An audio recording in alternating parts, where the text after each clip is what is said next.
로마서 3장 요절 말씀으로 로마서 3장 10절부터 12절까지 제가 한번 선포하겠습니다. 기록한 바 의인은 없나니 하나도 없으며 깨닫는 자도 없고 하나님을 찾는 자도 없고 다 치우쳐 한 가지로 무익하게 되고 선을 행하는 자는 없나니 하나도 없도다. 아멘. 로마서 3장을 통해서 의인은 없나니 하나도 없다. 의인은 하나도 없습니다. 라는 제목으로 하나님의 말씀을 나눠보도록 하겠습니다. 의인이 하나도 없다는 말은 다른 말로 하면 모든 사람이 복음이 필요하다 이런 말씀이죠. 바울은 서론성으로 복음은 모든 믿는 자에게 구원을 주시는 하나님의 능력이다 라고 선포합니다. 이 복음에는 오직 믿음으로만 하나님과 올바른 관계를 갖게 된다는 것이 나타났다라고 선포한 후에 곧바로 복음을 선포하지 않고 로마서 1장 18절부터 2장 29절까지 이방인뿐만 아니라 유대인들까지 하나님의 심판을 있다고 선포했습니다. 자신들을 선민하게 여기는 유대인들이 바울의 이런 주장을 들었을 때 어떻게 반응을 보였으라는 사실을 너무나 잘 아는 바울은 3장에 와서 유대인들이 던질 만한 질문에 대한 답변을 하고 있는 것을 보게 됩니다. 그리고 다시 한번 유대인이나 헬라인이나 모두 죄 아래 있으며 또한 심판 아래 있음을 선포합니다. 이렇게 모든 사람들을 하나님의 심판 아래 가둔 후에 바울은 비로소 복음을 선포합니다. 복음이 복음되기 위해서는 먼저 자신이 죄인이며 그러므로 하나님의 심판을 받을 수밖에 없다는 것을 깨달아야 하기 때문입니다. 바울은 죄인이 하나님 앞에 의롭다함을 받고 심판을 피할 수 있는 유일한 길이 오직 예수 그리스도 안에 있는 복음밖에 없다는 것을 확신했기 때문에 이 은혜의 복음을 전가하는 일을 위하여 생명도 아끼지 않았습니다. 바울뿐만 아니라 우리 모두를 바로 이 복음을 전하는 전도자로 메신저로 하나님 불러주셨습니다. 로마서 말씀을 나누는 동안에 바울에게만 이 복음의 계시가 우리에게 임하기를 기도합니다. 그래서 우리도 바울처럼 이 은혜의 복음을 전하는 일을 마치기 위해서 기꺼이 생명도 내어놓는 저와 여러분 되기를 소원합니다. 사도 바울은 유대인들도 이방인들과 똑같이 하나님의 진노가 있다는 자신의 주장을 들었을 때 일어날 반론에 대해 이렇게 답변했습니다. 바울은 누구보다도 유대인의 사고방식을 잘 알고 있습니다. 그래서 이방인뿐만 아니라 유대인들도 모두 하나님의 진노가 있다는 이 말을 들었을 때 유대인들이 어떻게 반론을 제기할 것을 알고 있습니다. 그래서 바울은 이런 반론에 대해서 오늘 본문 말씀을 통해 답변하고 있는 것이죠. 첫 번째 제기될 수 있는 질문은 유대인이나 이방인이나 모두 하나님의 심판 아래 있다면 유대인이 이방인보다 나은 것이 어디 있습니까?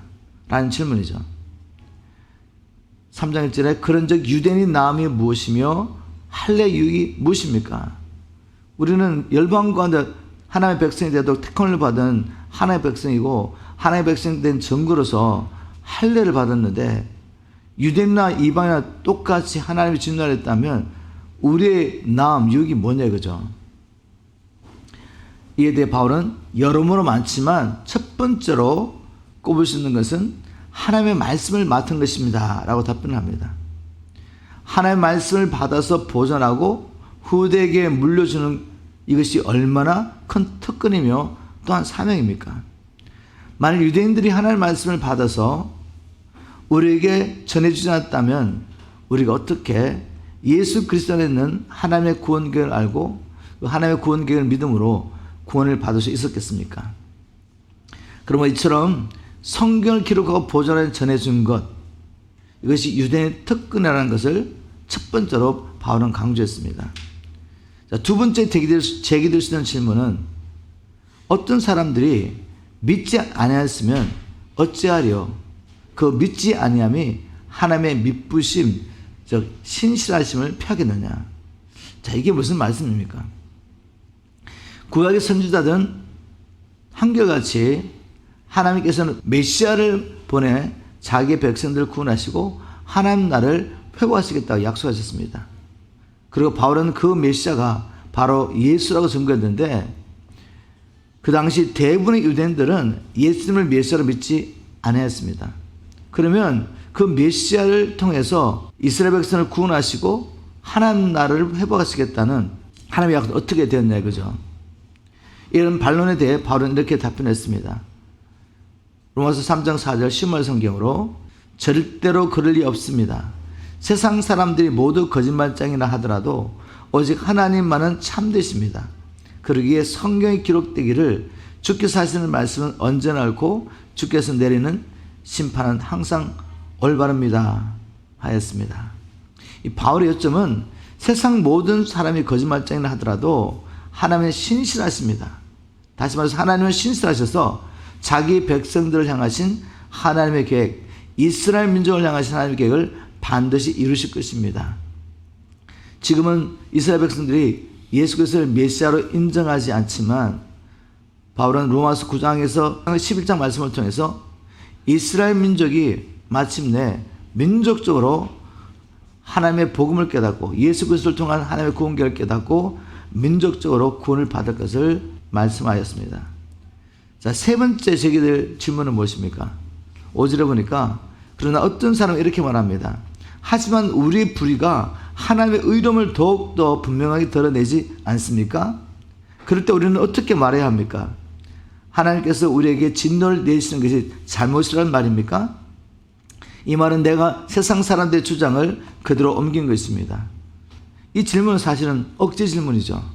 바울은 유대인 중에 어떤 사람이 이런 말도 안 되는 질문을 할 것을 알고 그것에 대해 답변을 하고 있습니다. 억지 질문의 요지는 이와 같습니다. 만일 우리의 불의가 하나님의 의로우심을 더욱 분명하게 드러내게 했다면 하나님께서 어떻게 우리에게 진노를 내릴 수 있습니까? 라는 말도 안 되는 반론이죠.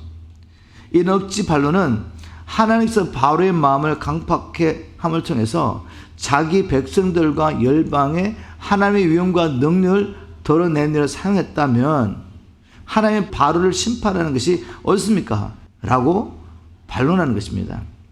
어처구니없는 주장인데 제가 여러분이 들어도 무슨 의미인지 잘 이해가 안 되는 이야기를 한 것 같다고 생각할지 모르겠지만 이 시점에서 우리가 이런 질문을 해보는 것입니다.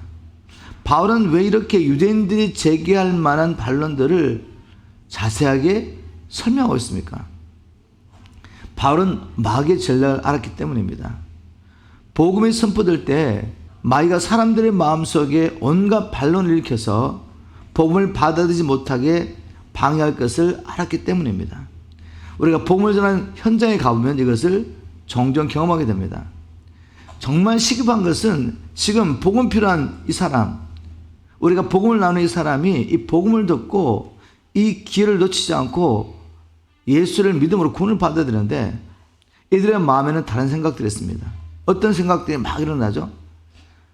복음을 들을 기회도 얻지 못하고 죽은 우리 조상들은 그럼 어떻게 구원을 받습니까? 지금도 아마존 밀림 속에서 살면서 복음을 듣지 못하는 사람들, 그런 사람들은 복음을 듣지도 못했는데 그런 사람들이 예수를 믿지 않으므로 지옥에 간다는 말이 어떻게 공평한 일입니까? 이런 질문들 있죠. 이런 질문들, 지금 자신의 심각한 영적인 상태를 직면하지 않고 이런 생각들에 붙잡혀가지고 복음을 들으면서도 복음을 받아들일 수 없고 말도 안 돼 이렇게 생각하는 것입니다. 여러분, 이런 질문들이 그들에서 일어난 이유가 뭐죠? 그것은 마귀가 자신의 소유된 영혼들을 잃어버리지 않도록 빼앗기지 않기 위해서 그 사람들 마음속에 이런 생각을 불어넣기 때문입니다. 이런 사단의 경관진을 깨트리는 것은 바로 하나님의 말씀밖에 없습니다. 우리는 복음을 전할 때 이런 질문에 대해 답할 수 있도록 바울처럼 준비해야 됩니다.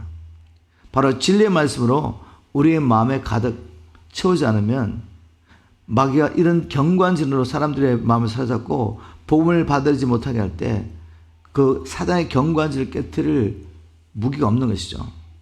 이런 질문에 대해 우리는 로마서에서 이미 답변하고 있다는 것을 알고 있습니다. 이 지구상에 있는 사는 모든 사람들 안에 하나님께서는 하나님을 알만한 것을 주셨습니다. 바로 우리 안에 양심을 통해서 그리고 또 지으신 만물을 통해 자신을 계시하셨기 때문입니다.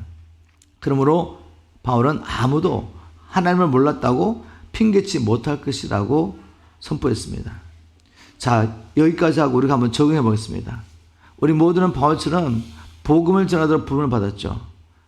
예수 그리스도 안에서 새로운 피조물 된 우리는 화목케 하는 직분을 맡은 자입니다. 우리는 가서 복음을 전하는 것을 평생 사명으로 여기며 살아가는 것이죠. 이것이 우리가 구체적으로 하나님 나라를 이루어가는 방법인데, 나는 복음을 나눌 때 제기될 수 있는 이런 질문들에 대해 답변할 말씀을 준비하고 있습니까? 우리가 그저 우리의 평생 사명은 모든 족속에 가서 복음 전하는 것이야, 이거 알고 있으면 뭐 하겠습니까? 나는 복음 전할 준비가 됐습니까? 가서 복음을 전가할 뿐만 아니라 복음을 믿고 돌아오는 그들을 주님께서 우리에게 가르치신 모든 것을 가르쳐 지켜야 하는 데까지, 제자 삼는 데까지 갈 수 있도록 준비된 얘기입니다. 하나님의 말씀이 그저 사람의 지식으로 깨닫고 아는 것으로 마치 끝나지 않고, 이것이 우리의 심령에 와닿아서 이 말씀에 붙잡혀 남은 생에 우리 주신 사명을 감당하면서 사는 저와 여러분 되기를 주님으로 축복합니다. 자, 이제까지 바울이 전한 복음을 듣고 제기될 수 있는 반론들에 대해 바울이 어떻게 답변했는지 살펴보았습니다. 두 번째 살펴본 것은, 바울은 여전히 이방인들뿐만 아니라 유대인들까지도 하나님의 진노 아래 있다는 진리를 받아들이지 않는 유대인들을 향하여 다시 한번 세상 모든 사람들이 제 아래 있다고 선포합니다. 동일한 진리를 반복해서 말하는 이 바울의 방법을 우리가 왜 이렇게 하는지 깨달아야 합니다. 어떤 인포메이션을 주는 것이 아니라 지금 그 사람들에게 속에 역사는 마귀의 싸움을 우리가 진리의 말씀을 싸우는 것이기 때문에 동일한 말씀을 반복해서 하는 것을 여러분 꺼려하시면 안 됩니다. 우리가 칼을 들고 지금 싸우는 것입니다. 그래서 했던 말을 또 하고 또 하는 것 같은데, 그것이 아니라 지금 그들 안에는 경관진들을 진리의 말씀을 선포하고 계속 깨뜨리는 거죠. 바울은 로마서 3장 9절에 이렇게 말합니다. 그러면 어떠하뇨? 우리는 나으뇨? 결코 아니라 유대인이나 헬라이나 다 제 아래 있다고 우리가 이미 선언하였느니라. 바울은 유대인이나 헬라이나 모두 제 아래 있다고 선포한 후에 자신이 이렇게 선포하는 근거를 하나님의 말씀 속에서 찾았습니다. 그래서 말씀을 인정합니다. 3장 10절에 기록된 바 의인은 하나도 없으며 깨닫는 자도 없고 하나님을 찾는 자도 없고 다 치우쳐 한 가지로 무익하게 되고 선을 행하는 자는 없나니 하나도 없도다. 우리가 좀 더 자세히 말씀을 한번 살펴보도록 하겠습니다. 바울은 유대인이나 헬라인이나 우리가 모두 제 아래 있다라고 말했는데, 유대인이나 헬라인이라는 표현의 의미가 무엇입니까? 바울이 유대인이나 헬라인이나라고 말할 때 그 의미는 온 세상 사람들이라는 의미입니다. 바울은 온 세상 사람들이, 모든 인류가 제 아래 있다라고 표현했는데, 그러면 제 아래 있다는 말의 의미가 무엇입니까? 제 아래 있다는 말은 제 권세 잡은 자 사단의 권세를 했다는 말이죠. 바울은 온 세상 사람들이, 모든 인류가 사단의 권세를 했다고 선언한 것입니다. 본래 아담과 하와는 누구 아래 있었습니까? 범죄하기 전에 아담과 하와는 하나님 아래, 그분의 권세 아래 있었죠. 그러나 하나님의 말씀을 거역하고 사단의 말을 따라가다가 죄 아래, 즉 사단의 권세 아래 있게 된 것입니다. 그리고 아담과 하와를 통해 이 땅에 태어난 모든 인류는 태어날 때부터 사단의 권세 아래서 태어나게 된 것입니다. 이것은 마치 노예가 결혼을 하여 자녀를 낳으면 그 자녀는 누구의 권세 아래 태어납니까? 바로 부모인 그 노예인 부모의 주인의 권세 아래 태어난 것입니다. 태어날 때부터 노예로, 주인의 것으로 태어난 것입니다. 동일한 원리로 아담과 하와가 사단의 권세 아래 들어가게 되니까 이 아담과 하와를 태어난 모든 인류가 죄 아래, 사단의 권세 아래 태어나게 된 것이죠. 바울은 우리 모두가, 인류가 죄 아래 또 사단 아래 있다고 말했는데, 그러면 죄 아래, 사단 아래 있는 사람들의 특징은 무엇입니까? 바울은 이렇게 말합니다. 로마서 3장 11절에 깨닫는 자도 없고 하나님을 찾는 자도 없고 다 치우쳐 한 가지로 무익하게 되고 선을 행하는 자는 없나니 하나도 없도다. 깨닫는 자가 없다라고 말했는데 그 의미가 무엇입니까? 죄 아래 사단의 건설 아래 태어난 사람들, 이런 사람들은 이 세상 신이 그들의 마음의 눈을 어둡게 하기 때문에 자신들이 지금 사단을 주인으로 섬기면서 멸망을 향해 달려가고 있다는 것을 전혀 깨닫지 못합니다. 그들은 이 세상에서 좀 더 행복하고 출세하고 사람들의 인정을 받기 위해서 부지런히 돈을 벌든지 명예를 추구하든지 학문을 추구하든지 열심히 그렇게 자기를 행복하게 하기 위해서 살고 있지만, 사실은 하나님을 떠난 인생이 자기가 주인대로 살면서 이스라엘과 마귀를 섬기고 있고, 그런 말미암아 영원히 멸망케 될 것을 알지 못하고 있다는 거죠. 무엇보다도 하나님께서 예수 그리스도를 통해 죄인을 어렵게 하시는 이 하나님의 의에 대해서 깨닫지 못하고 있습니다. 그리고 죄 있는 자의 특징은 무엇입니까? 하나님을 찾지 않습니다. 하나님을 찾는 자도 없고 라고 말했는데, 사단의 건설하는 자, 그들은 자신을 지으신 창조주가 계신 것을 믿지 않기 때문에 자신이 인생의 주인이 되어 삽니다. 그러므로 이런 자들은 하나님을 찾지 않죠. 또 죄 아래 사단의 건설하는 자의 특징은 다 치우쳐 한 가지로 무익하게 되었다라고 바울은 말했습니다. 개혁성경에서 다 치우쳐라고 번역한 것을 현대는 성경에서는 모두 진리에서 떠나, 또 신약 성경에는 모두 곁길로 빠져라고 각각 번역했습니다.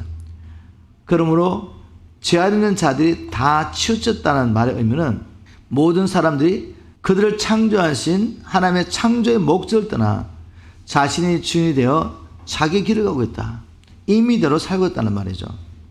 그들은 한 가지로 무익하게 되고, 즉 쓸모없게 됐다라고 했습니다. 하나님의 창조의 목적을 따라 살지 않는 모든 사람들은 그들이 비록 세상에서는 사람들에게 인정과 존경과 칭찬을 받는 자리에 있다 할지라도, 다시 말해서 사람들의 보기에 정말 저 사람 유익한 사람이야 라고 생각할지 모르겠지만, 하나님께는 무익하고 쓸모없는 종인 것입니다. 주님께서는 이 무익한 종의 결국이 어떻게 될 거라고 말했습니까? 주님께서는 무익한 종들은 결국 바깥 어두운 것에 쫓겨나 슬플며 이를 가게 될 것이라고 했습니다. 이것이 죄하는 자의 마지막이죠.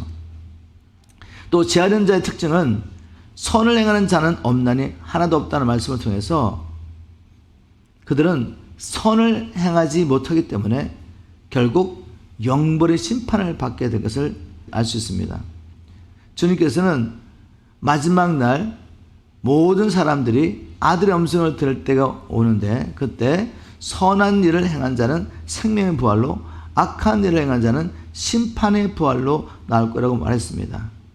즉 우리가 심판의 부활로 나와서 영벌을 받지 않으면 선한 일을 행하며 살아야 된다고 말씀하신 것이죠.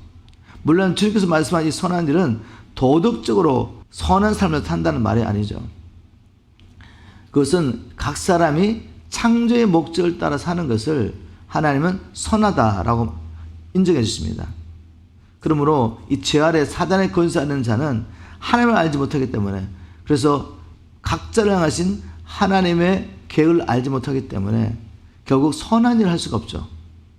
그 결과 하나님의 심판을 받게 된다고 성경은 선포하고 있습니다. 바울은 계속해서 죄 아래 사단의 건설하는 자의 특징에서 이렇게 말합니다. 그들의 입술은 사단의 도구가 되어서 다른 영혼들을 파괴하는 일에 쓰게 될 것이다 라고 말했습니다. 13절부터 16절 말씀을 제가 심을 선고를 한번 읽어보겠습니다. 사단의 건설하는 자들은 사단의 도구가 되어서 그들의 목구멍은 열린 무덤이고 그들의 혀는 사람을 속이는 연습만 한다. 그들의 입술에는 독사의 독이 있을 뿐이다. 그들의 입에는 저주와 독설이 가득 찼다. 사단의 건설하는 자의 입술은 다른 영혼을 파괴한 일에 쓰임받게 될 것을 선포했죠.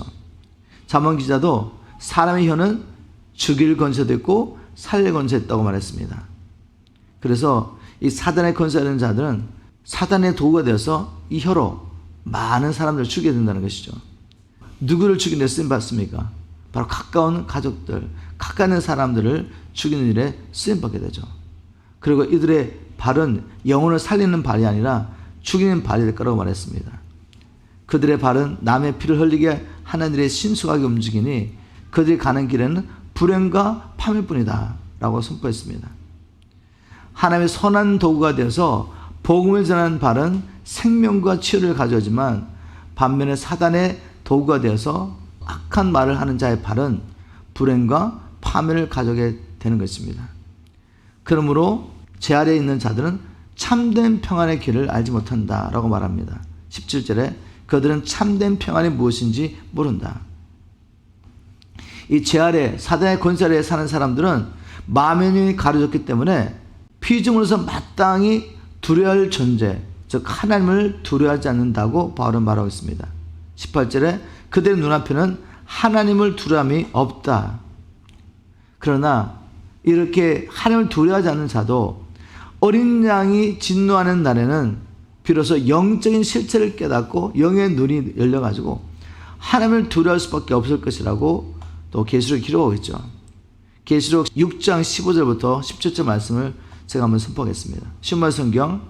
그러자 땅 위의 모든 왕들과 고관들과 장군들과 부자들과 세도가들과 종들과 자연들이 모두 허겁지겁 동굴과 산속의 바위들 틈에 숨어서 산들과 바위들을 향해 크게 외쳤습니다. 산들아 바위들아 제발 우리 위에 무너져 다오. 그래서 보좌에 앉으신 분께서 우리를 보시지 못하도록 우리를 숨겨다오. 어린 양의 진노로부터 우리를 감추어다오. 하나님과 어린 양께서 크게 진노하는 날이 드디어 닥쳐고야 말았으니 누가 능히 견딜 수 있으랴. 지금은 사단의 권세 아래서 죄의 권세 아래서 마음의 눈이 어두워가지고 하나님을 알지 못하기 때문에 하나님을 두려워하지 않고 오히려 하나님을 대적하는 말을 하는 사람도 이제 하나님께서 진노를 쏟으시는 그날에는 어린 양의 진노를 두려워하며 차라리 산들아 바위들아 우리의 위에 덮쳐다오. 다시 말해서 깔려 죽겠단 말이죠. 그렇게 죽더라도 하나님의 진노를 보기를 원하지 않습니다. 자, 여기까지 나누고 우리 한번 주신 말씀 우리 마음 우리 삶 가운데 적용해 봤으면 좋겠습니다. 우리 모두는 태어날 때 죄 아래 사단의 권세 아래서 태어나게 됩니다. 나는 한때 내가 죄 아래 사단의 권세 아래 하나님의 심판 아래 있었다는 것을 사람의 지혜가 아니라 성령의 능력을 통해서 깨달았습니까? 이제는 은혜 아래 살고 있는 분명한 증거로서 선한 일에 열심히 내는 친백성을 살고 있습니까? 즉 나를 위해 살지 않고 그리스도와 복음을 위해서 살고 있습니까? 라고 하면 우리 삶 가운데 이 말씀을 정했으면 좋겠습니다. 우리가 한때 이 복음을 깨닫고 마음에 뜨겁다가도 자꾸 세상의 것을 받아들이면 다시 마음이 어두워져 가지고 육신을 쫓아 살 수밖에 없습니다. 이런 말씀을 통해 다시 한번 하나님께서 우리에게 첫사랑을 회복해 주시고 이 말씀에 붙잡혀서 남은 생에 하나님 나라를 구하며 복음을 증거하며 사시게 주님을 축복합니다. 세 번째로 나오고 싶은 말씀은 바울은 온 세상 사람들이 제 아래 하나님의 심판 아래 있음을 선포한 후에 이제 비로소 복음을 선포합니다. 바울은 자신들의 율법을 지킴으로 하나님 앞에 의롭다함을 받을 수 있다고 믿고 있는 유대인들에게 하나님께서 율법을 유대인들에게 주신 진짜 의도가 무엇인지 밝혔습니다. 하나님께서 율법을 주신 목적은 모든 사람들의 입을 다물게 하고 모든 사람이 다 하나님 앞에 죄인으로 서게 하기 위함이라고 바울은 선포했습니다. 3장 19절 말씀. 이제 우리는 율법이 무엇을 말하든 그것은 결국 율법 아래 있는 모든 사람을 향해 말하는 것임을 알고 있습니다. 그래야 모든 사람들의 입을 다물게 하고 온 세상이 하나님 앞에서 유죄라는 사실을 드러내라는 것, 현대 성경에서는 죄인으로 서게 하라는 것입니다 라고 율법을 주신 목적을 선포했습니다. 즉 율법을 주신 진짜 목적은 사람들의 입을 다물게 하고 모든 사람들을 하나님 앞에 죄인으로 세우기 위한 것입니다. 또 바울은 이렇게 말합니다. 율법 주신 또 다른 목적, 같은 말이지만 스스로 죄인인 것을 깨닫게 하기 위함이다. 다시 말해서 율법이 아니면 아무도 자기가 죄인인 것을 알 수 없다는 거죠. 20절. 그러므로 율법을 잘 지킴으로써 하나님 보시기에 어렵다고 인정받을 수 있는 사람은 아무도 없습니다. 하나님의 율법은 우리로 하여금 스스로가 죄인이라는 사실을 깨닫게 해줄 따름입니다. 다시 한번 정리하면 하나님의 율법을 주신 목적은 율법을 지킴으로 어렵다함을 받게 하기 위한 것이 아니라 율법을 통해서 스스로가 죄인인 것을 깨닫게 하기 위해서입니다. 그래서 아무도 변명하지 못하고 모든 사람이 다 하나님 앞에 죄인으로 서게 하라는 것이죠. 자, 그러면 이제 우리는 이런 질문을 하게 됩니다. 율법을 지킴으로 하나님 앞에 어렵다함을 받을 수 없다면 그러면 우리는 어떻게 하나님 앞에 어렵다함을 받고 영원한 하나님 나라에 들어갈 수 있습니까? 로마서를 보면 굉장히 논리적으로 질문을 던지면서 그 질문에 대한 답을 하고 있는 것을 보게 됩니다. 바울은 율법으로 어렵다함을 받을 수 없다고 선포했습니다. 그러면 우리에게 또 이 바울의 말을 듣는 사람들의 마음과 어떤 질문이 있겠습니까? 그럼 우리가 어떻게 어렵다함을 받을 수 있습니까? 이 말이죠. 그래서 바울은 이렇게 말합니다. 이제 율법과 관계없이 하나님에게 어렵다는 인정을 받을 수 있는 길이 열렸습니다. 라고 말하면서 21절에 이렇게 선포했습니다.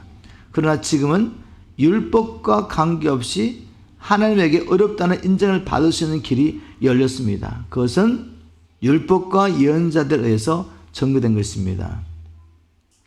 율법과 관계없이 하나님께 어렵다는 인정을 받는 길은 이미 하나님께서 율법과 선지자를 통해 즉 구약 성경을 통해서 우리에게 증거해왔다고 바울은 선포하고 있죠.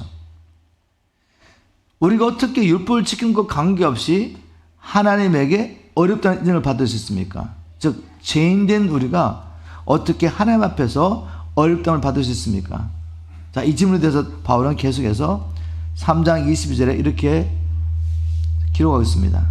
로마서 3장 22절에 예수 그리스도를 믿는 사람이면 누구나 차별 없이 죄를 대신하여 죽으신 그리스도 즉 구주 되심을 믿고 또 하나님의 아들 되심을 믿는다면 즉 우리의 주인 되심을 믿는 자들은 누구나 차별 없이 하나님에게 어렵다는 인정을 받을 수 있습니다.